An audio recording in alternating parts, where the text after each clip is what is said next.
দেশটাকে ভালোবাসা দরকার। স্বাধীনতার এত বছর পরেও আমরা স্বাধীনতা খুঁজে বেড়াই। কথা বলার স্বাধীনতা, চলাফেরার স্বাধীনতা, দুবেলা দুমুঠো খেয়ে বেঁচে থাকার স্বাধীনতা এখনো এদেশের লোক খুঁজে বেড়ায়, আছে না নাই? এজন্য আসলে আমরা দেশটাকে ভালোবাসি, জন্মস্থানকে ভালোবাসতে হয়, এটা সুন্নাহ।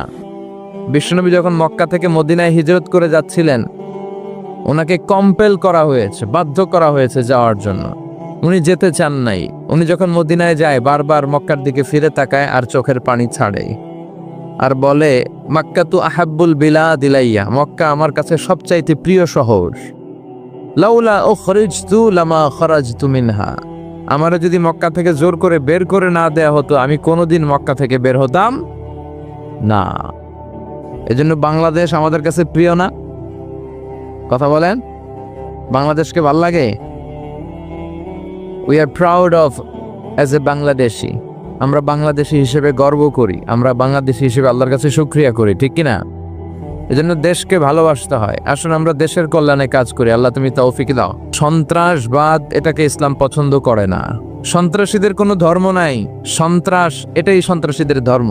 এজন্য ইসলাম কখনো সন্ত্রাসবাদকে পছন্দ করে না। গোটা বিশ্বব্যাপী যত বড় বড় সন্ত্রাসী কার্যক্রম ঘটেছে, এগুলো একটার সাথেও মুসলমানদের সম্পর্ক নাই। চিল্লায় বলেন ঠিক কিনা?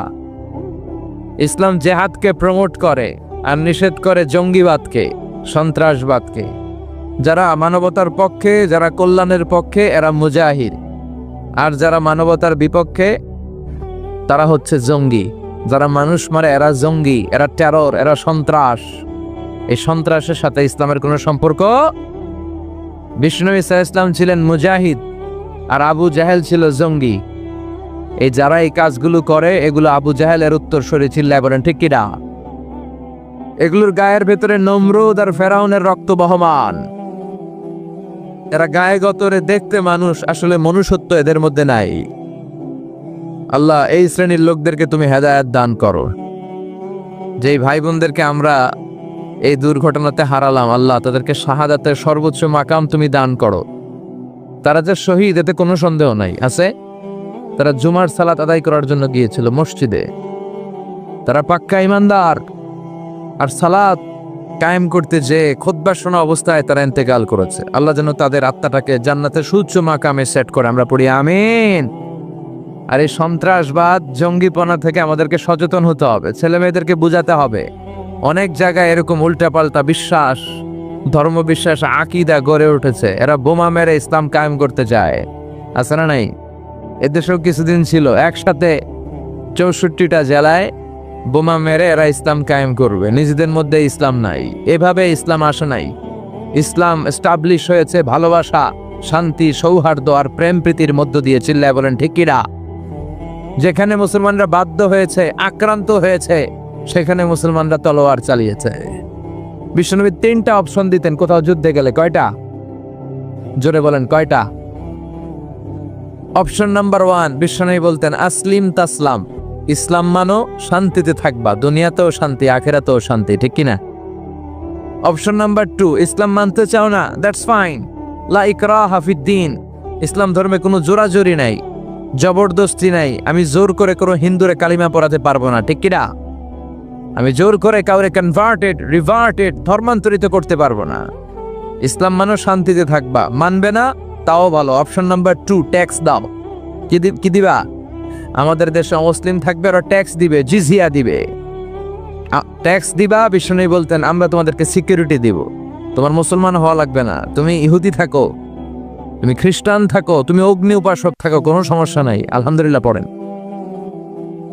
ইসলামও মানবা না, ট্যাক্স দিয়ে নথি স্বীকারও করবা না, তাহলে তোমাদের আর আমাদের মধ্যে কথা নাই, ফায়সালা করবে তলোয়ারি। চিল্লায় এখন ঠিক কিনা? 3 নাম্বার পদক্ষেপে বিশ্বনবী তলোয়ার তুলতেন। সুবহানাল্লাহ পড়েন। এমনকি যুদ্ধের ময়দানে বিশ্বনবী বলতেন যখন অ্যাটাক করবা, খবরদার কোন শিশুর গায়ে আঘাত করবা না, বৃদ্ধার গায়ে আঘাত করবা না, নারীর গায়ে হাত তুলবা না, ওই এলাকার গাছপালা নষ্ট করবা না, গবাদি পশু নষ্ট করবা না, বিধর্মী কোনো পাদ্রী হাত তুলে যদি বলে নিরাপত্তা চাই, তাকেও মারবা না। এমনকি যোদ্ধা তলোয়ার ফেলে দিয়ে যদি বলে আল আমান, আল আমান, আমি সিকিউরিটি চাই, আমি যুদ্ধ করব না, লড়ব না, তাকেও হত্যা করা যাবে। কি চমৎকার মানবাধিকারের কথা, হিউম্যান রাইটস বিশ্বনবী শিখিয়ে গিয়েছেন, আর ওরা আমাদেরকে মানবাধিকারের কথা শিখায়। প্রথম বিশ্বযুদ্ধে লক্ষ লক্ষ মানুষ ওরা মেরেছে, দ্বিতীয় বিশ্বযুদ্ধে লক্ষ লক্ষ মানুষ মেরেছে, ইরাক যুদ্ধে, আফগান যুদ্ধে, সম্প্রতি সময়ে সিরিয়াতে হাজার হাজার মানুষকে নির্বিচারে হত্যা করা হয়েছে। এগুলোর একটার সাথেও মুসলমানদের সম্পর্ক ছিল না। চিৎকার করে বলেন ঠিক কি না?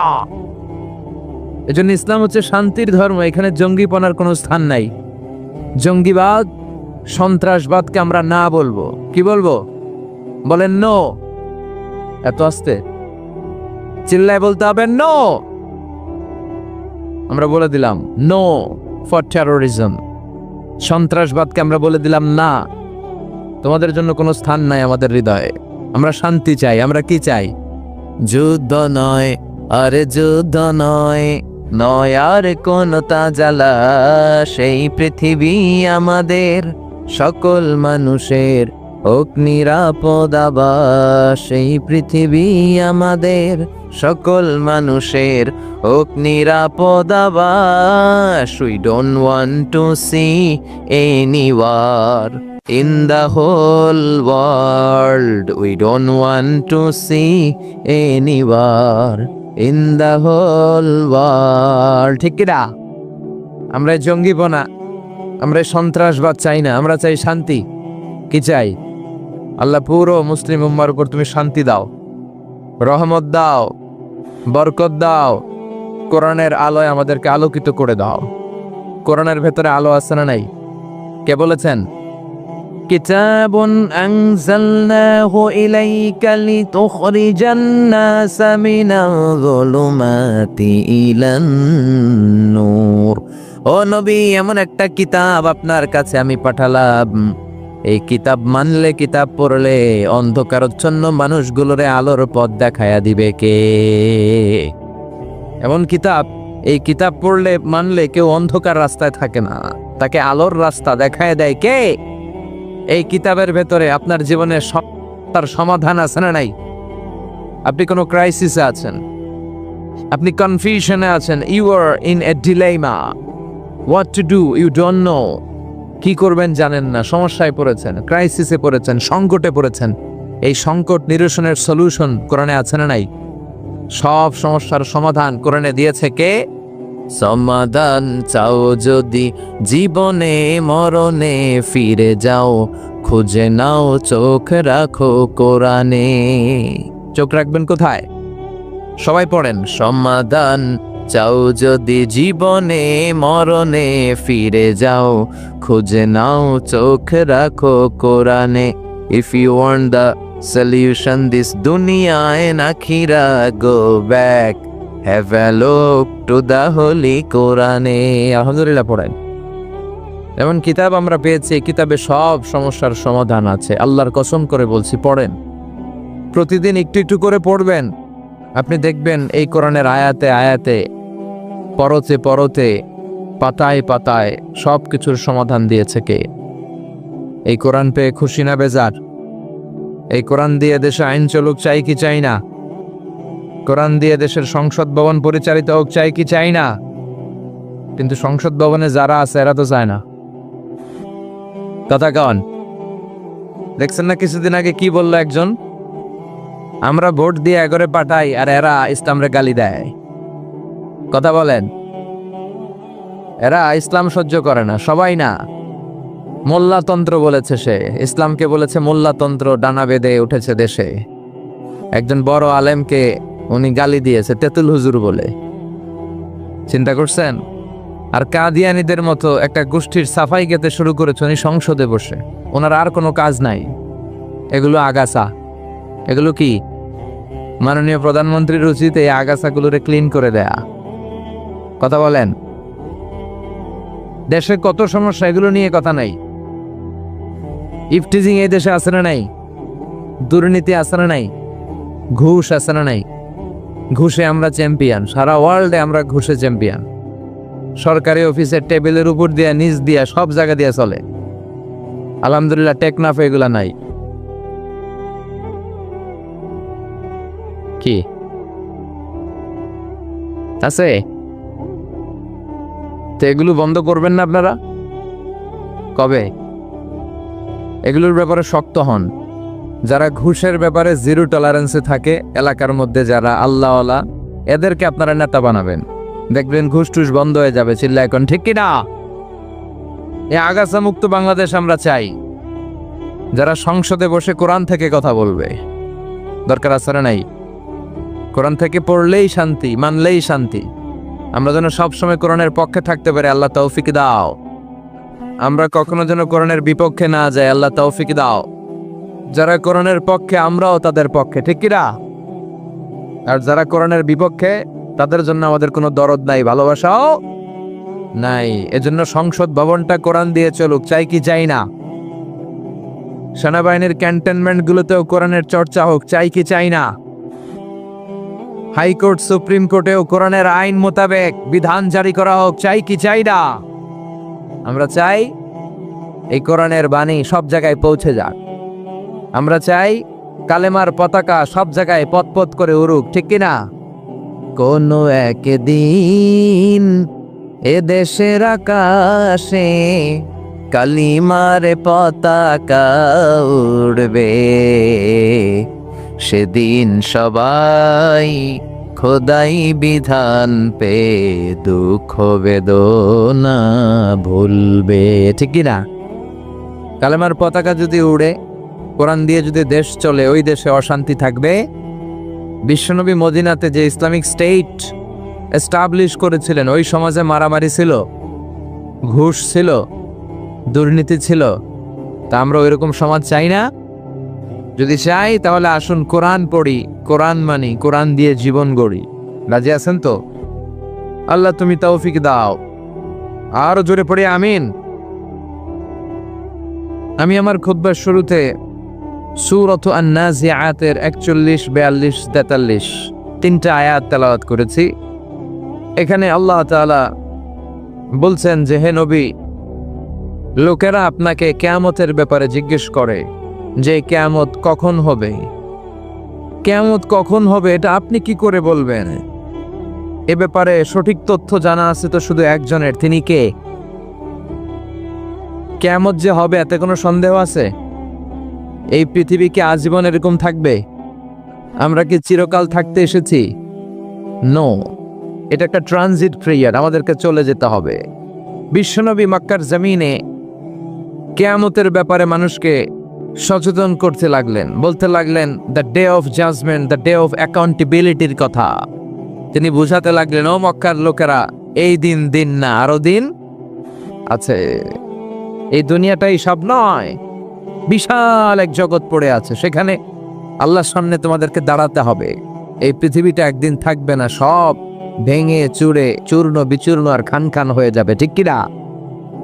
বিশ্বনবী মক্কার জমিনে মক্কাবাসীদেরকে কিয়ামতের ব্যাপারে সচেতন করতে লাগলেন আর পড়তে লাগলেন, আল কারিআতু মাল কারিআ ওয়া মা আদরাকা মাল কারিআ। আবার নবী শোনাতে লাগলেন, ইযা জুলজিলাতিল আরদু জিলজালাহা ওয়া আখরাজাতিল আরদু আসকালাহা। বিশ্বনবী বলতে লাগলেন, বিশাল বিকট একটা ভয়ঙ্কর আওয়াজ হবে, ইসরাফিলের সিংহার ফুৎকারের মধ্য দিয়ে গোটা বিশ্বটা ভেঙে চুরে খান খান হয়ে যাবে, ঠিক কিনা? জমিনটা কেঁপে উঠবে, সাগরের পানির মধ্যে দাউ দাউ দাউ দাউ করে আগুন জ্বলবে, পাহাড়গুলো ভেঙে দুমড়ে মুচড়ে সব শেষ হয়ে যাবে। ওই দিনটার নাম কিয়ামতের দিন, ঠিক কিনা? যত কিয়ামতের আয়াত, ইযা ওয়াকাআতিল ওয়াকিআ লাইসা লিওয়াকাআতিহা কাযিবা খাফিদাতুর রাফিআ আল হাক্কাতু মাল হাক্কা ওয়া মা আদরাকা মাল হাক্কা। এই কিয়ামতের ভয়ঙ্কর আয়াতগুলো যখন বিশ্বনবী মক্কায় শোনাতে লাগলেন, কাফেরদের হৃদয়ের ভিতরে ভয় চলে আসলো। কাফেররা মনে মনে ভাবে, এই মুহাম্মদ তো জীবনে মিথ্যা কথা বলে নাই। বিশ্বনবী ওনার জীবনে কখনো মিথ্যা বলেছেন? ওদের মাথায় প্রশ্ন আসলো, মুহাম্মদ তো কখনো মিথ্যা কথা কয় না, তো ও যে বারবার কিয়ামত কিয়ামত বলতেছে, যদি এই কথাটা মিথ্যা না হয়ে সত্যি হয় তাহলে আমরা যাবো কই? সুবহানাল্লাহ পড়ো। ওদের মনের ভিতরে ভয় ঢুকে গেল, কিরে মুহাম্মদ বারবার কিয়ামতের কথা বলে, মুহাম্মদ তো কোনোদিন মিথ্যা বলে না, তো মুহাম্মদ যে কিয়ামতের কথা বলছে এটাও নিশ্চয়ই মিথ্যা হবে না। তাহলে কিয়ামত যদি সত্যি সত্যি হয় আমরা যাব কই? চল সবাই মিলে মুহাম্মদ রে ধরি। ও মুহাম্মদ, এই যে তুমি কিয়ামতের কথা আমাদের কাছে বলে বেড়াও, আমাদেরকে বলো কোন দিন কত তারিখে এই কিয়ামত হবে। يسألونك عن الساعة أيان مرساها فيما أنت من ذكراها إلى ربك منتهاها। পড়েন আল্লাহু আকবার। ও নবী, লোকেরা এসে আপনারা জিজ্ঞেস করে কিয়ামত কবে হবে। ফিমা আনতা মিন যিকরাহা, কিয়ামত কবে হবে আপনি কেমনে বলবেন? এই জ্ঞান তো আপনার নাই, এই জ্ঞান আছে একজনের, তিনি কে? Oh my prophet, people are asking you regarding কিয়ামা, the time, the day of judgement. Who are you to talk anything about it? The final decision and the day of কিয়ামা is only known by Allah. কেউ জানে না কিয়ামত কবে হবে, একজন ছাড়া, তিনি কে? বিশ্বনবীও জানে না, ঠিক কিনা? ইন্না সাআতা লাআতিয়াতুন লা রাইবা ফিহা ওয়ালাকিন্না আকসারান নাসি লা ইউমিনুন। আল্লাহ বললেন, নবী কিয়ামত হবেই হবে, কেউ কিয়ামতকে ঠেকিয়ে রাখতে পারবে? তবে অনেকে এই কিয়ামতের উপর বিশ্বাস করে না। পৃথিবীর কোন শক্তি এই কিয়ামতকে ঠেকায় যেতে পারবে? পারবে? ডোনাল্ড ট্রাম্প, পৃথিবীর কোন প্রধানমন্ত্রী, প্রেসিডেন্ট, সবাই মিলে, মানব জাতি, জিন জাতি, ফেরেশতারা মিলেও যদি ট্রাই করে কিয়ামতকে আটকায় রাখা যাবে? তাহলে কিয়ামত হবেই হবে, তবে কবে হবে কেউ জানে না, একজন ছাড়া, তিনি কে? ইন্নাল্লাহা ইনদাহু ইলমুস সাআ। কেউ জানে না, বিশ্বনবীও জানে না। সাইয়েদনা জিবরাইল আলাইহিস সালাম বিশ্বনবীকে জিজ্ঞেস করলো, ইয়া রাসূলুল্লাহ মাতা সাআ, নবী কিয়ামত কবে হবে? বিশ্বনবী বললেন, মাল মাসউলু আনহা বিআ'লামা মিনাস সাইল। ও জিবরাইল, তুমি যেমনি জানো না আমিও তেমনি জানি না, তোমার যা দশা আমারও তাই দশা। মাল মাসউলু আনহা বিআ'লামা মিনাস সাইল, যাকে জিজ্ঞেস করা হয়েছে সে প্রশ্নকারীর চেয়ে ভালো জানে না। তুমি যে অবস্থা আমারও এই অবস্থা। তার মানে বিশ্বনবীও জানতেন না। এক সাহাবী বললেন, ইয়া রাসূলুল্লাহ মাতা সাআ, কিয়ামত কবে হবে? বিশ্বনবী বললেন, মাযা আ'দাদতা লিস-সাআ, কিয়ামত কবে হবে জানার জন্য পাগল হইছো? তুমি কিয়ামতের জন্য কি প্রস্তুত করেছো? সাহাবী বলে, মা আ'দাদতু লাহা শাইআন, কিচ্ছু প্রস্তুত করি নাই, ইল্লা আন্নী উহিব্বুল্লাহ ওয়া রাসূলুহু, শুধু একটা জিনিস করেছে। কি?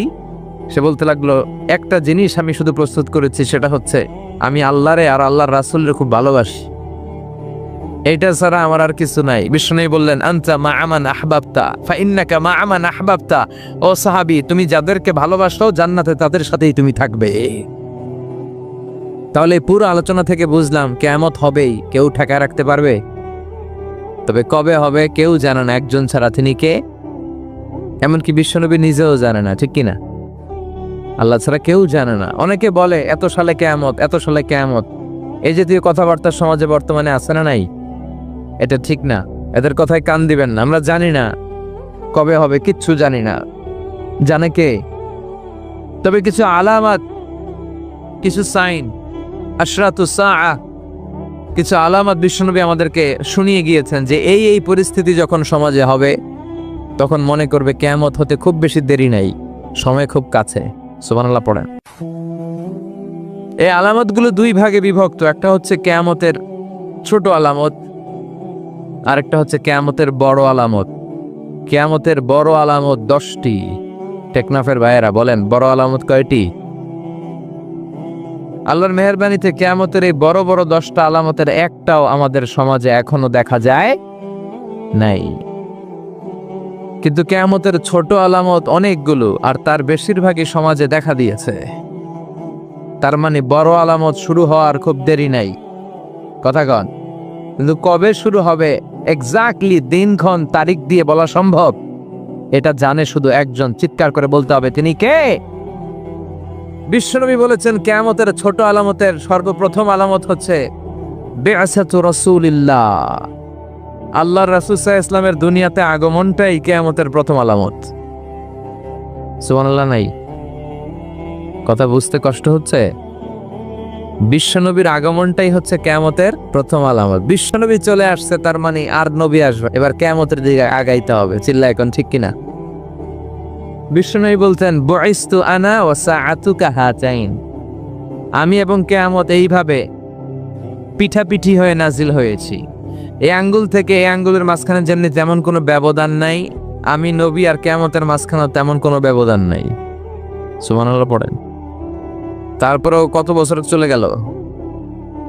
প্রায় 1400 বছর, প্রায় 1500 বছর চলে গেল, এখনো কিয়ামত হয় নাই। কবে হবে কে জানে? জোরে বলেন, কে জানে? তাহলে কিয়ামতের ছোট আলামতের প্রথমটা আমরা দেখলাম যে বিশ্বনবীর আগমন, প্রথম আলামত পাওয়া গিয়েছে, ঠিক কিনা? এরপরে বাকি আলামতগুলো পাওয়া গিয়েছে কি যায় নাই আপনারা বলবেন, আমি প্রশ্ন করলে আপনারা উত্তর দিবেন।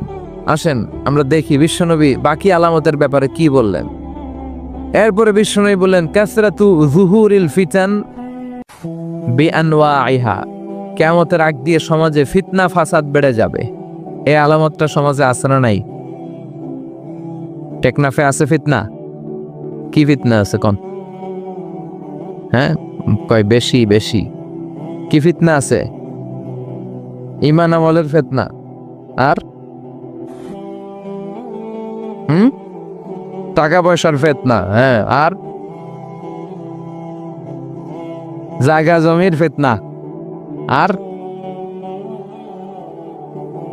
ক্ষমতা নিয়ে ফিতনা, একজনের ভোট আরেকজনের দেয়ার ফিতনা আছে না নাই? আর আর কি ফিতনা? নারীর নির্যাতন, আরেকজন কোন পুরুষ নির্যাতন। সব নির্যাতন এই দেশে আছে না নাই? এইভাবে আর্থিক ফিতনা, পারিবারিক ফিতনা, সামাজিক ফিতনা, রাষ্ট্রীয় ফিতনা, নারী ঘটিত ফিতনা আছে না নাই? কিয়ামতের আগে জ্বলন্ত আগুনের কয়লা হাতে রাখা সহজ হবে, কিন্তু ঈমান নিয়ে বেঁচে থাকাটা কঠিন হয়ে যাবে। সকালে একজন ব্যক্তি মুমিন থাকবে, বিকেলে কাফের হয়ে যাবে। বিকেলে মুমিন, সকালে কাফের হয়ে যাবে। ফিতনাতুন তামুজু কামাউজিল বাহার। এই যে কক্সবাজার, আপনাদের বোঝাতে সুবিধা, সাগরের ঢেউ যেমনি তীরে বালুর উপর স্যান্ড, এই স্যান্ডের উপর বালুর উপর যেমনি আছড়ে পড়ে, বড় বড় ফিতনা এসে আছড়ে পড়বে। আপনি ফিতনা থেকে বাঁচতে চাইলেও বাঁচতে পারবেন না। আপনি হক হালাল মেনে চলতে চান, আপনি হালাল পন্থায় জীবন চালাতে চান, আপনি সরকারি চাকরি করেন, আপনি ঘুষ খান না, কিন্তু চাইলেও পারবেন না। আপনার ডানে ঘুষ, বায়ে ঘুষ, সামনে ঘুষ, পেছনে ঘুষ, টেবিলের উপরে ঘুষ, নিচেও ঘুষ। আপনি কই যাবেন? আপনি চোখ বাঁচাতে চাচ্ছেন যে আমি কোনো নেকেড সিনারি দেখব না, আমি মিজানুর রহমান আজহারি হুজুরের ওয়াজ দেখব।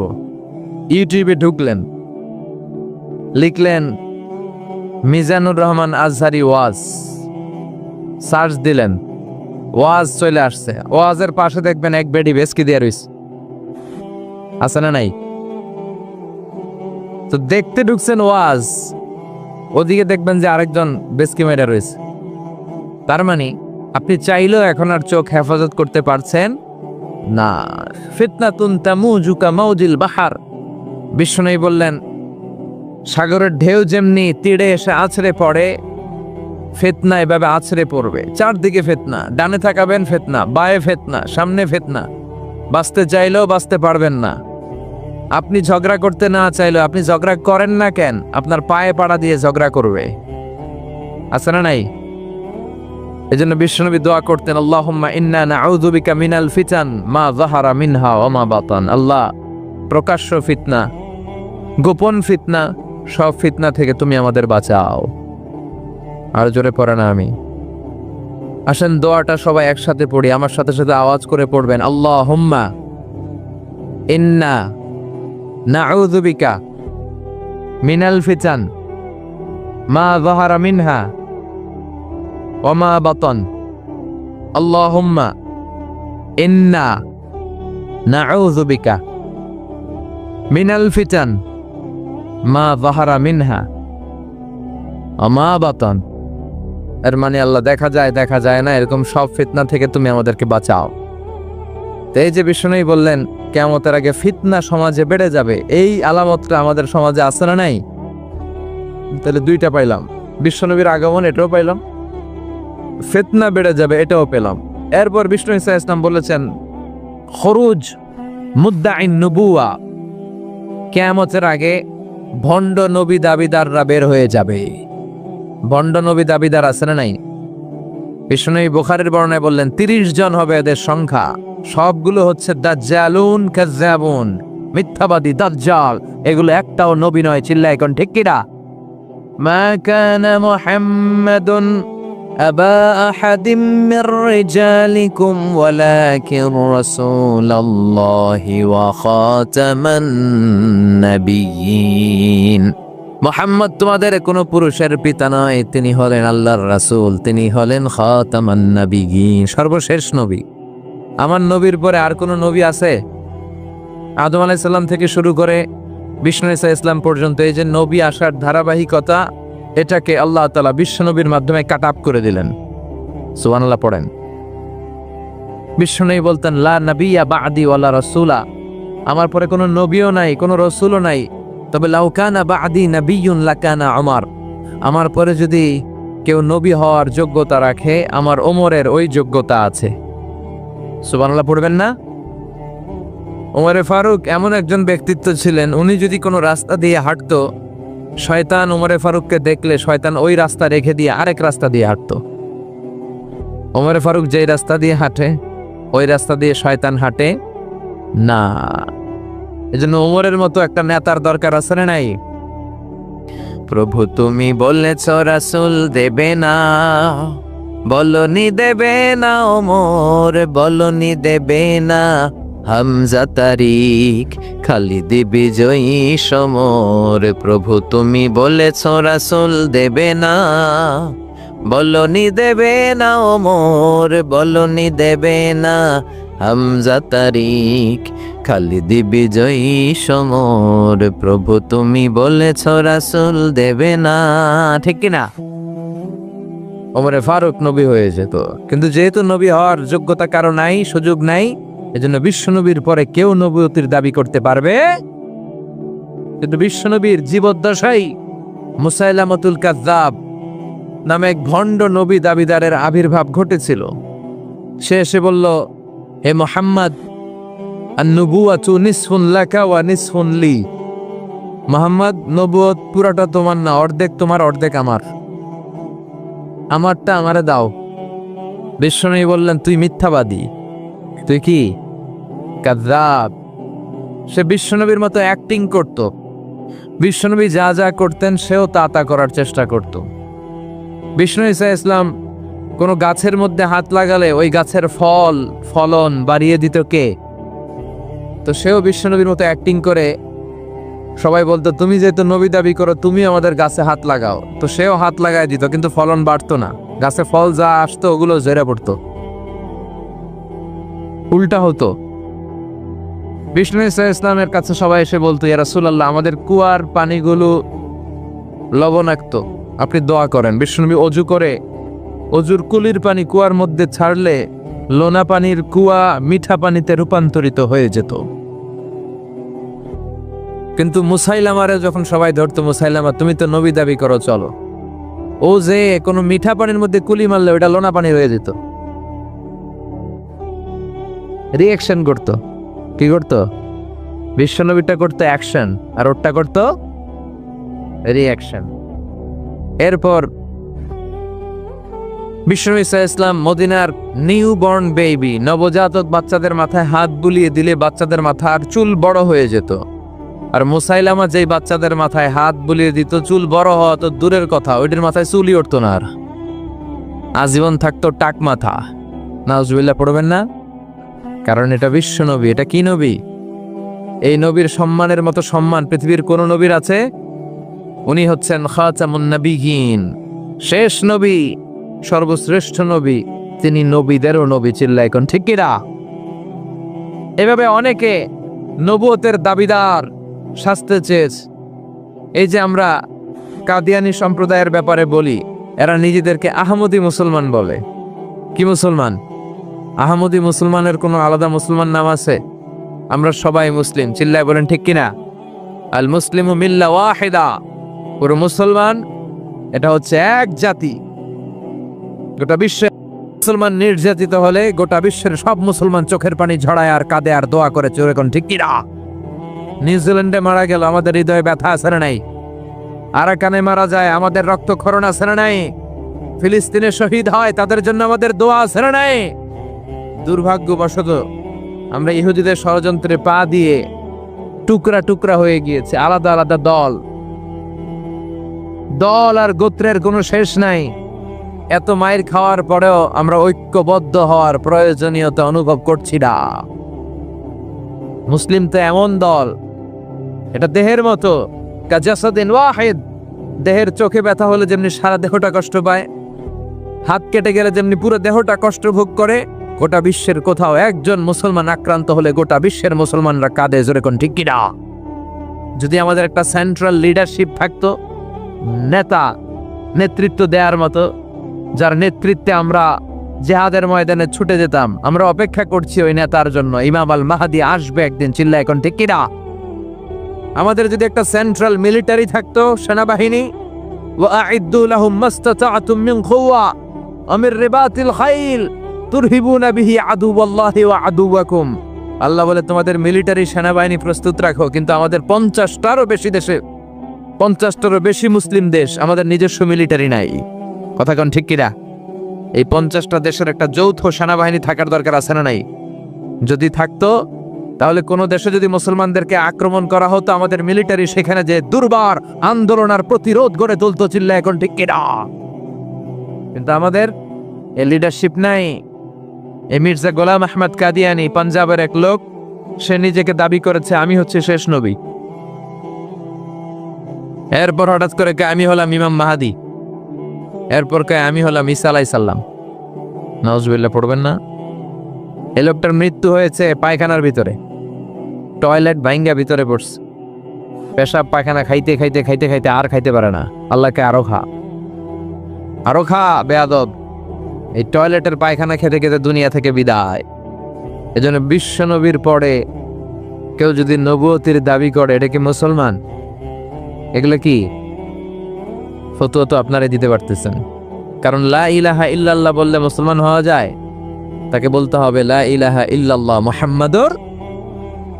তারা দ্বিতীয় অংশটা মানে না, আল্লাহ রাসূল সাল্লাল্লাহু আলাইহি ওয়াসাল্লাম যে শেষ নবী এটা মানে না। তো তারা এদেশে জন্ম, এদেশে হিন্দুরাও তো থাকে, বৌদ্ধরাও থাকে, তো ওদের থাকতে সমস্যা কি? কোনো সমস্যা নেই, থাকো, কিন্তু তোমরা বিশ্বনবী যে শেষ নবী এটা মেনে থাকো, যেহেতু মুসলমান দাবি করো। আর যদি না মানো তাহলে তোমরা কোন ধর্মের এটা জাতির কাছে স্পষ্ট করে দাও, নিজেদের অবস্থানকে স্পষ্ট করো। কথাবার্তা ক্লিয়ার না সব? মুসলমান হলে ইসলামের নিয়ম মানতে হবে, নতুন কোন নিয়ম ইসলামের ভেতরে ঢোকানো যাবে? তাহলে যে বিশ্বনবী বললেন নতুন নতুন নবী দাবিকারী লোকজন সমাজে বেড়ে যাবে, এই আলামতটাও আছে না নাই? এরপর বিশ্বনবী বললেন কাসরাতুল হারাজ, কিয়ামতের আগে হারাজ বেড়ে যাবে।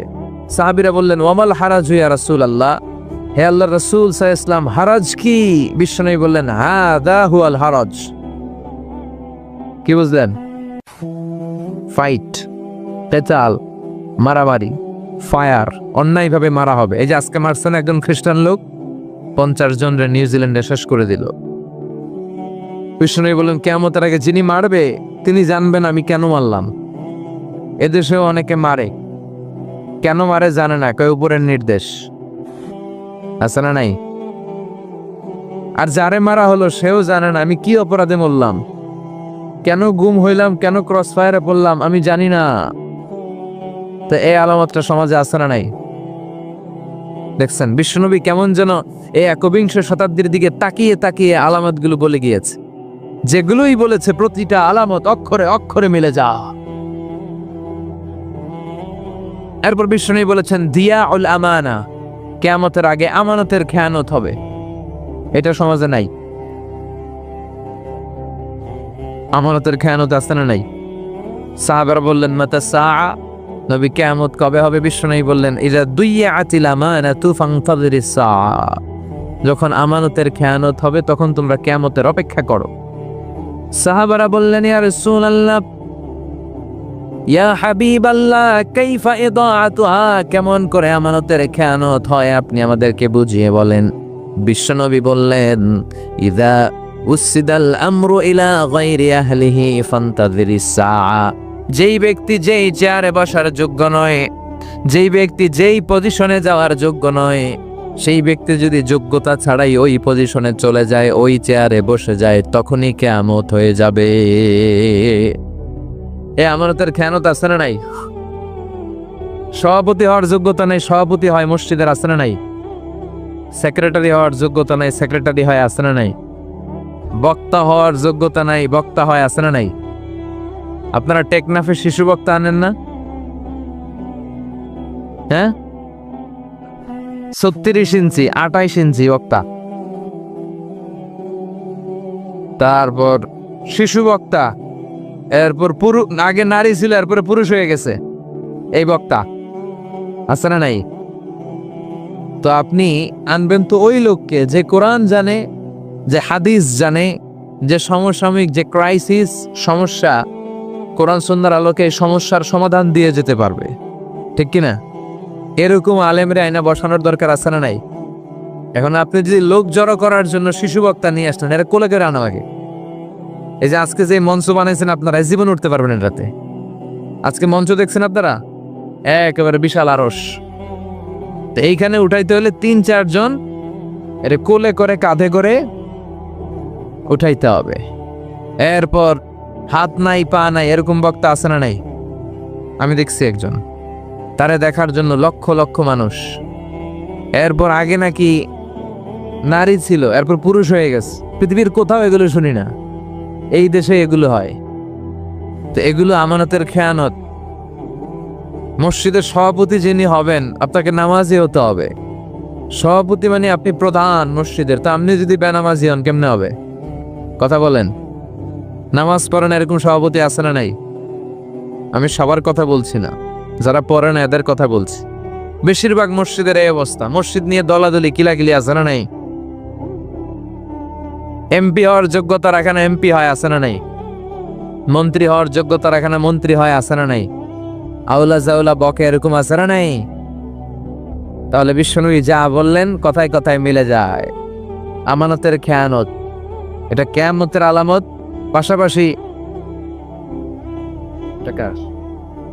পাশাপাশি এটা মুনাফিকের আলামত। মুনাফিক কখনো আমানতের হেফাজত করে না, খেয়ানত করে। চিল্লা এখন ঠিক কিনা? এটা মুনাফিকের আলামত। এজন্য আমরা যেন আমানতের খেয়ানত না করি। বিশ্বনবী কোনদিন আমানতের খেয়ানত করেছে? কথা বলেন। ওয়াল্লাযীনা হুম লিআমানাতিহিম ওয়া আহদিহিম রাউন। মুমিন বান্দার বৈশিষ্ট্য, তারা আমানতের হেফাজত করে আর প্রতিশ্রুতি রক্ষা করে। আমাদের অনেকে প্রতিশ্রুতি রক্ষা করে না। মাইক পাইলে দেদারসে বলে, এটা দিমু, ওইটা দিমু, এই করমু, এলাকার উন্নয়ন, ওইটা সেটা সব দিয়ে হলামু, কিন্তু সময় মতো সে কিছুই করতে চায় না। আছে না নাই? টেকনাফে আলহামদুলিল্লাহ নাই। আপনারা জানেন আপনাদের কি অবস্থা। তো এই জন্য এই আমানতের খেয়ানত গোটা বিশ্বব্যাপী, এই আলামতটা সমাজে আছে না নাই? এরপর বিষ্ণু বলেছেন তাতাউল ফিল বুনিয়ান, কিয়ামতের আগে মানুষ বড় বড় বিল্ডিং বানানোর প্রতিযোগিতা করবে, কে কার চেয়ে বড় বিল্ডিং বানাইতে পারে। বিষ্ণু বললেন, দেখেন কত সুন্দর কথা, মিলে যায়।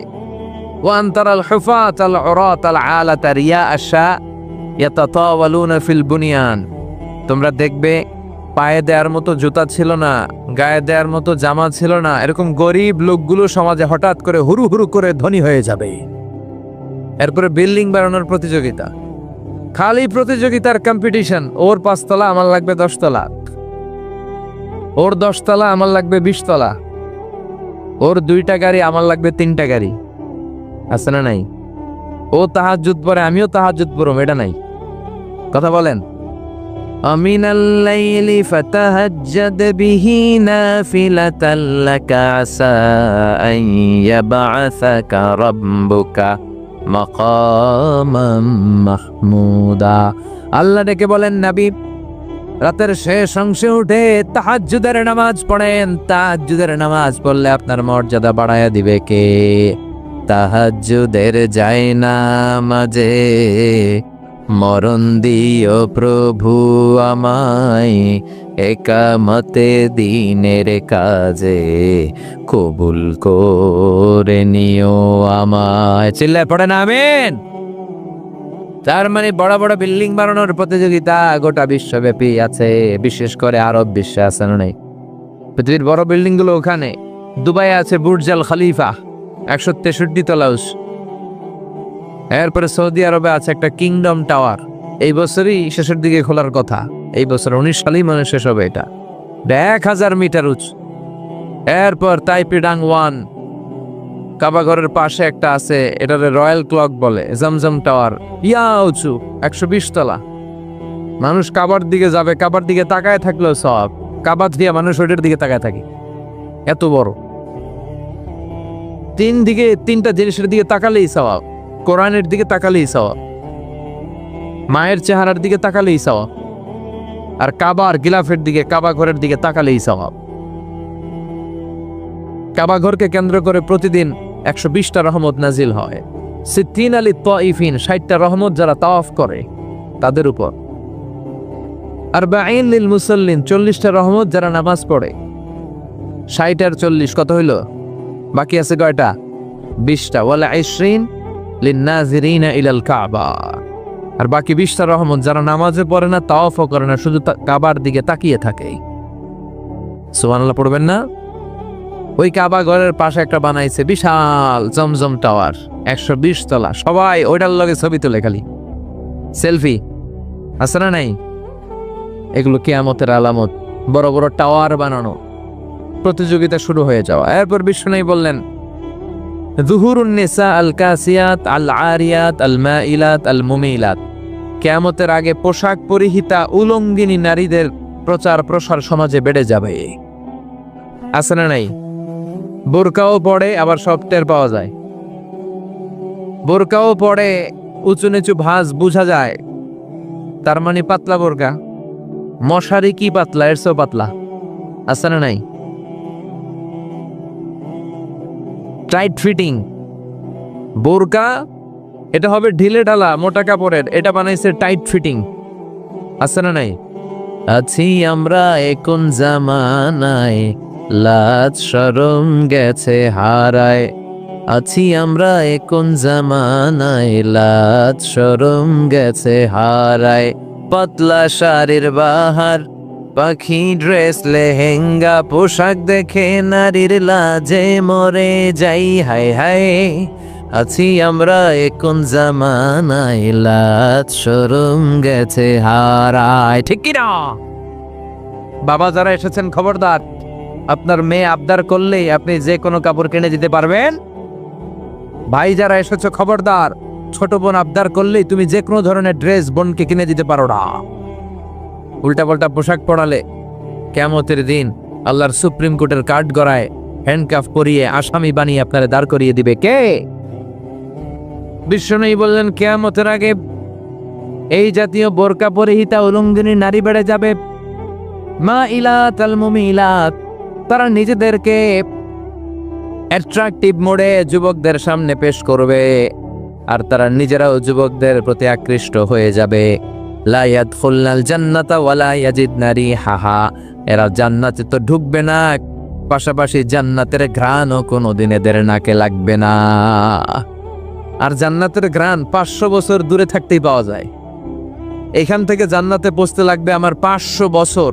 এত দূরে থাকতেই জান্নাতের ঘ্রাণ এসে আমার নাকে ধাক্কা মারবে। তারপরেও এরা জান্নাতে তো ঢুকবেই না, জান্নাতের ঘ্রাণও পাবে না। এজন্য আমার মায়েরা, আমার বোনেরা খবরদার, টেকনাফের মেয়েরা পর্দাশীল, এটা আমি জানি, অনেক পর্দাশীল। সাগর পাড়ের মেয়েরা পর্দাশীল হয়। আল্লাহ তুমি এদেরকে কবুল করো। আমার বোনেরা যাদের কানে আপনার মাইকের আওয়াজ যায়, আপনারা বোরকাগুলো ঢিলে ঢালা বানাবেন, টাইট বানাবেন না, একটু মোটা কাপড় দেখে বানাবেন। বিজাতিদের কোনো স্টাইল ফলো করবেন না, পুরুষদের কোনো পোশাক নিজেরা নেবেন না। আর বাইরে যাওয়ার আগে বোরকার উপরে ঝাঁঝালো আতর আর পারফিউম মাখবেন। বিষ্ণু এদেরকে বলেছেন জানিয়া, যারা পারফিউম মেখে বের হয় আর তার ঝাঁঝালো ঘ্রাণ পেয়ে পুরুষরা তার দিকে আকৃষ্ট হয়, সে জানিয়া জিনা করেনি। এজন্য খবরদার, হেজাব আপনার অধিকার, এই হেজাব আপনার অহংকার, এই হেজাব, এই পর্দার বোরকা আপনার আভিজাত্যের প্রতীক। আপনি কেমন মেয়ে, কোন বংশের মেয়ে, কোন ঘরের মেয়ে, আপনার পোশাক দেখলে টের পাওয়া যায়। বিশ্বনবী বলেছেন কিয়ামতের আগে এগুলো বেড়ে যাবে। এগুলো আমাদের বাংলাদেশে আছে না নাই? এরপরে বিশ্বনবী বললেন আতাআর রাজুলু যাওজাতাহু ওয়া আক্কা উম্মাহু, কিয়ামতের আগে বিয়ের পরে ছেলেগুলো মাকে ভুলে যাবে, বউয়ের পিছনে দৌড়াবে, এরকম আছে না নাই? টেকনাফে কি অবস্থা? হ্যাঁ, মারে ভুলে যায়। যেই মা 8 মাস 10 মাস পেটের মধ্যে রাখলো, এত বড় একটা বস্তা হয়ে গিয়েছিল আমার মায়ের পেটটা। আমরা যখন মায়ের পেটে ছিলাম, আমার মায়ের পেটটা কি হয়েছিল? বস্তা। এই বস্তা নিয়ে আমার মা টয়লেটে যেত রাত্রিবেলায়। আহা, কি কষ্ট দিয়েছি আমরা। এই বস্তাটা নিয়ে মা শুইতে পারতো না, বসতে পারতো না, কয়েক জায়গায় ধরে এরপরে আস্তে আস্তে উঠতো। এই বস্তাটা নিয়েই প্রতিদিন রান্না করে আমার বাবারে খাওয়াতো। কথা বলেন, আমার অন্যান্য ভাই বোনগুলারে খাওয়াতো এই বস্তাটা পেটে নিয়ে। একজন সুস্থ মানুষ, ডাক্তাররা বলে 45 ইউনিট পেইন, মানে 45 ইউনিট ব্যথা একসাথে সহ্য করার ক্ষমতা রাখে। ব্যথার মাত্রা যদি এর চেয়ে বেড়ে যায় তাহলে লোকটা হয় বেহুশ হয়ে যাবে, নয় মরে যাবে। আমাকে আর আপনাকে আমার মা যেদিন ডেলিভারি দিয়েছিল, যেদিন আমরা ভূমিষ্ঠ হয়েছিলাম, সেদিন আমার আর আপনার মা 45 নয় 57 ইউনিট প্লাস 57 ইউনিটেরও বেশি ব্যথা ওই দিন সহ্য করেছিল। যেই ব্যথাটা কোনো সড়ক দুর্ঘটনায়, কোনো অ্যাক্সিডেন্টে আপনার শরীরের 20টা হাড়, 206টা হাড়ের মধ্যে থেকে 20টা হাড় বা হাড্ডি একসাথে টাস টাস করে ভেঙে গেলে যত ব্যথা, তার চেয়েও বেশি ব্যথা। চিল্লায় বলেন আল্লাহু আকবার। এজন্য আল্লাহ বলে খবরদার, মায়ের সাথে খারাপ আচরণ করো না। 3 কারণে বাবার চাইতে মায়ের মর্যাদা বেশি। এক হলো হামালাতু উম্মুহু, বাবা তোমারে পেটে ধরে নাই, পেটে ধরেছে কে? 2 নাম্বার ওয়াহানানা আলা ওয়াহান, ব্যথা জ্বালা যন্ত্রণা বাবা তোমার জন্য সহ্য করে নাই, করেছে কে? 3 নাম্বার ওয়াফিসালুহু ফি আমাইন, 2 বছর বাবা তোমারে দুধ খাওয়ায় নাই, দুধ খাওয়ালো কে? বিষ্ণু বললেন লাউ কাতালতা জিলদাক, তোমার এই চামড়া কেটেও যদি মায়ের পায়ের 2টা জুতা বানিয়ে দাও, ওই যে 2 বছর দুধ খেয়েছো, ওই দুধের 1 ঢোক দুধের সৌদ কি আদায় হবে? মায়ের একদার দুধের দাম কাটিয়া গায়ের চাম, পাপস বানাইলেও ঋণের শোধ হবে না, এমন দরদি ভাবে কেউ হবে না আমার মা গো, এমন দরদি ভাবে কেউ হবে না আমার মা গো। ঠিক কি না? যার মা নাই সে জানে মায়ের কি জ্বালা, মা না থাকার যে কি যন্ত্রণা, এটা শুধু সে বুঝে, বাকিরা বুঝবে না। এজন্য মায়ের সাথে যেন আমরা কখনো খারাপ আচরণ না করি। 3 ব্যক্তির দোয়া আল্লাহ ফিরিয়ে দেয় না। মজলুমের দোয়া আল্লাহ ফিরায় না, মুসাফিরের দোয়া আল্লাহ ফিরায় না, আর বাবা মা যদি হাত তুলে দোয়া করে এই দোয়া আল্লাহ কোনোদিন ফিরায় না। ঠিক কিনা? এজন্য মায়ের দোয়া নিতে হবে। মায়ের চাইতে আপন দুনিয়ায় কেউ হয় না। স্ত্রী চলে গেলে স্ত্রী পাওয়া যায়, গার্লফ্রেন্ড চলে গেলে গার্লফ্রেন্ড পাওয়া যায়, মা চলে গেলে মা পাওয়া যায় নাকি? তাই বলে স্ত্রীরা তালাক দেন ওটা বলতেছি না। স্ত্রী আর মায়ের সাথে ঝগড়া হইলে, বোঝাপড়া না হলে দুজনে নিয়ে বসেন, বুঝান, ভালোভাবে বুঝান। শাশুড়ি আর বউয়ের ঝগড়াটার কারণ হচ্ছে দুইজনেই নেত্রী হইতে চায়। পরিবারের নেত্রী কি 2 জন হইতে পারে? কয়জন হবে? 1 জন। শাশুড়ি কয় না আমি এতদিন ধরে আসছিলাম, আমি সব। বউ কয় আপনি অনেক দিন ধরে আছেন, এবার রিটায়ারমেন্টে যান, এবার আমি আইছি। এই কিলাকিলি আছে না নাই? আহা, এগুলো করবেন না। শাশুড়িদের প্রতি আমার বিনয়ের সাথে নসিহত, আপনার ছেলের বউটারে নিজের মেয়ের মতো মনে করবেন। ঠিক কিনা? আর বৌমা যারা আছেন আল্লাহর দোহাই আপনার শাশুড়িরে আপনার মায়ের মতো মনে করবেন। আল্লাহর কসম করে বলছে, আপনি আপনার শাশুড়ির সাথে যে আচরণ করেন, আপনি আপনার ছেলেরে বিয়ে দিয়ে যখন নিজের শাশুড়ি হবেন ঠিক একই আচরণ ফিরতি পাবেন। চিল্লা এখন ঠিক কিরা? Nature has its own return. প্রকৃতি সবকিছু আবার ফিরিয়ে দেয়। আপনি আপনার শাশুড়ির সাথে যা করবেন, আপনি শাশুড়ি হলে আপনার কলিজার টুকরা ছেলের বউটা আপনার সাথে তাই করবে। এজন্য খবরদার, মায়ের সাথে খারাপ আচরণ করা যাবে। ওগো মা তুমি এই ধরনের শ্রেষ্ঠ নেয়ামত, তোমারই পদ তলে রয়েছে জান্নাত। ওগো মা তুমি এই ধরনের শ্রেষ্ঠ নেয়ামত, তোমারই পদ তলে রয়েছে জান্নাত। মায়ের পায়ের নিচে জান্নাত। সুবহানাল্লাহ পড়েন। এই দুনিয়াটা যদি কয়েকশো বার বিক্রি করে দেই, ওই বিক্রির টাকা দিয়ে জান্নাতের একটা চেয়ারের দাম হবে কি? এই দুনিয়াটাকে কয়েক লক্ষ বার বিক্রি করলে যে দাম পাওয়া যাবে, ওই দাম দিয়ে জান্নাতের একটা টেবিলের দাম হবে কি? তাহলে যেই জান্নাতটা মায়ের পায়ের নিচে পড়ে আছে, ওই পা দুইটার দাম কত? সুবহানাল্লাহ পড়বেন না? মায়ের কথার উপরে কোনো কথা বলবেন না। মা বাবা যেটা বলে ওইটাই ফাইনাল, ঠিক কি না? ওনারা এক যুগের, আমরা আরেক যুগের। অনেক কিছু বুঝে না, না বুঝলে বিনয়ের সাথে বুঝাবো। কোনো কারণে আগে যদি অতীত সময়ে বেয়াদবি করে থাকেন, পা ধরে ক্ষমা চাইবেন। যুবক ভাইয়েরা, তোমাদেরকে বলি, মায়ের সাথে বেয়াদবি করো না, বাবার সাথে বেয়াদবি করো না। অন্যায় হলে ক্ষমা চাইতে হবে। বাবা মার কাছে ক্ষমা চাইলে বাবা মা মাফ করবে না? কথা বলেন। আপনি নামাজি হতে পারেন, আপনি হাজী সাহেব হতে পারেন, আপনি যাকাত দানকারী হতে পারেন, আপনি জিকির করতে করতে অনেক কিছুই করতে পারেন, কিন্তু আপনার মা যদি আপনার বিরুদ্ধে আল্লাহর কাছে বদদোয়া করে, আপনার সব শেষ। এজন্য মায়ের সাথে খারাপ আচরণ করা যাবে? বিশ্বনবী বললেন কিয়ামতের আগে তাই হবে। স্ত্রীকে পেয়ে মাকে ভুলে যাবে। এ আলামত আছে না নাই? টেকনাফে যদি এগুলো থাকে, এগুলো বন্ধ করবেন। রাজি আছেন তো? বিশ্বনবী বললেন যুখরুফাতুল মাসাজিদি ওয়াত তাবাহি বিহা। কিয়ামতের আগে মসজিদ নিয়ে দলাদলি হবে, মসজিদকে অতিমাত্রায় ডেকোরেশন করানো হবে। মসজিদ বাংলাদেশ ইদানিং আমি কয়েক বছর ধরে খেয়াল করতেছি, টাইলস ছাড়া কোনো মসজিদে নেই, এয়ার কন্ডিশন ছাড়া মসজিদ নাই। আর মসজিদের সামনে এত ডিজাইন। এটা কি কমিউনিটি সেন্টার না মসজিদ? এটা বোঝাই যায় না। কথা বলেন। মসজিদের সামনে বেশি ডিজাইন করা ঠিক না, একেবারে সাদা মাঠা রাখা। ইভেন ঘড়িও রাখা ঠিক না, ঘড়ি থাকবে পিছনে, যার লাগবে এমনি দেখবে। কিন্তু নামাজ পড়া অবস্থায় যদি ঘড়ি থাকে, তাহলে তাকানোর সম্ভাবনা আছে না নাই?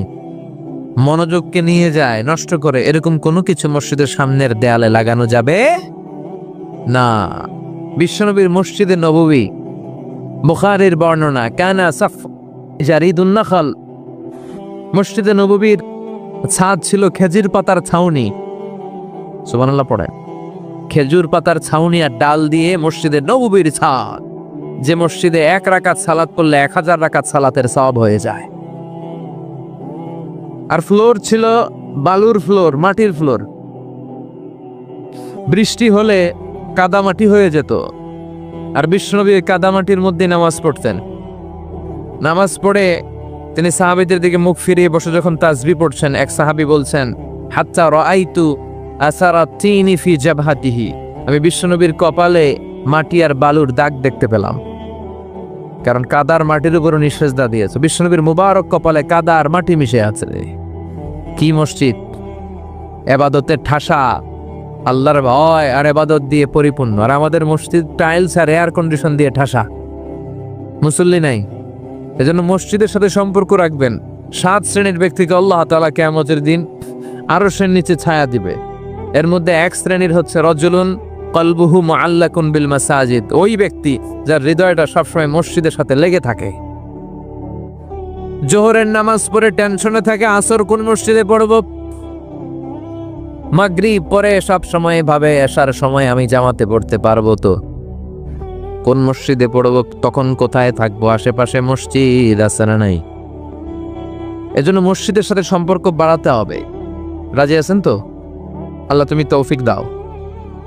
এরপরে বিষ্ণু ইসলাম বললেন ইয়াতাকারাবুজ জামান তাতাকারাবুল আসওয়াব, কিয়ামতের আগে সময়ের বরকত কমে যাবে। 1 বছর মনে হবে 1 মাস, 1 মাসকে মনে হবে 1 সপ্তাহ, 1 সপ্তাহকে মনে হবে 1 দিন, তাই না? গত বছর এই মাহফিল আপনারা আসছিলেন? কে কে আসছেন? হাত তোলেন। মাত্র 8-10 জন। এই বছর এত মানুষ করতে এলেন? ও মাহফিলই হয় নাই, এই জন্যই। তা হাত তুললেন যে আপনারা, বুঝে নাই তো। দেখেন, এই যে বছর ঘুরে ঘুরে আসে, গত বছরের জানুয়ারি আর এই বছরের জানুয়ারি আপনি খেয়াল করেন, মনে হয় যেন অল্প কিছু দিনের ব্যবধান, ঠিক কিনা? এটা যে 365 দিনের লম্বা সময়, এটা মনে হয় না। সপ্তাহটা ঘুরেই যে আজকে জুমার দিন আসলো, গত জুমা পড়লাম, আবার এই জুমা, মনে হয় যে 7 দিন না, মনে হয় যে অল্প কিছু সময়, 1 দিন 2 দিনের সমান। তার মানে কিয়ামতের আগে সময়ের যে বারাকা, এই বারাকা উঠায় নিবে কে? খাবারের স্বাদ উঠায় নিবে কে? আগে খাবার দাবারে যেই স্বাদ পাইতেন এখন পান? কথা কন। আপনাদের এখানে তো অনেক সুন্দর সুন্দর মাছ পাওয়া যায়, রূপচাঁদা, রূপচাঁদার যে স্বাদ আগে পাইতেন এখন পাওয়া যায়? কথা বলেন। চিংড়ি আগে যে খাইতাম, যে স্বাদ এখন পাওয়া যায়? ইলিশ মাছ পাওয়া যায়নি এখানে। আগের ইলিশের যে স্বাদ, এখন ইলিশের কি ওই স্বাদ আছে? আহা, বরকত সব উঠায় নিচ্ছে কে? এরপরে বিষ্ণু বললেন তাসলিমুল খাসা, কিয়ামতের আগে মানুষ পরিচিতদেরকে সালাম দিবে, অপরিচিতদেরকে দিবে না। আমরা তাই করি। কাউরে চিনলে ভাই আসসালামু আলাইকুম, চিনি না খালি হাইটা চলে যাই, আছে না নাই? সালামটা কিন্তু এই কারণে নয়। বিষ্ণু বললেন আলা মান আরাফতা ওয়া মান লাম তারিফ, যাকে চিনো তারেও দাও, যাকে চিনো না তাকেও দাও। সালাম দিলে অন্তর থেকে অহংকার তুলে নেয় কে? আমাদের অনেকের এই ইগো প্রবলেম আছে, অহংকার, অহংকারে পেটটা ভর্তি। এই যাদের অহংকারের সমস্যা, আগে আগে সালাম দিবেন। আগে সালাম দেওয়া মানে নিজে একটু ছোট হয়ে যাওয়া, ঠিক কিনা? আল বাদিউ বিস সালাম বারিউম মিনাল কিবর, আগে সালাম দিলে বিনয় প্রকাশ হয়। সুবহানাল্লাহ পড়েন। আগে আগে সালাম দিবেন। শুধু ছোটরা মুরব্বীদেরকে দিবে, মুরব্বীরা ছোটদেরকে দিতে পারবে না। হ্যাঁ, কথা বলেন। সবাই সবাইরে দিবে, ছোটরা বড়দের দিবে, বড়রাও ছোটদের দিবে, হাজব্যান্ড ওয়াইফকে দিবে, ওয়াইফ হাজব্যান্ডকে দিবে। সবাই সবাইরে সালাম দিবেন তো বেশি করে। বাসায় যে স্ত্রীকে সালাম দিবেন,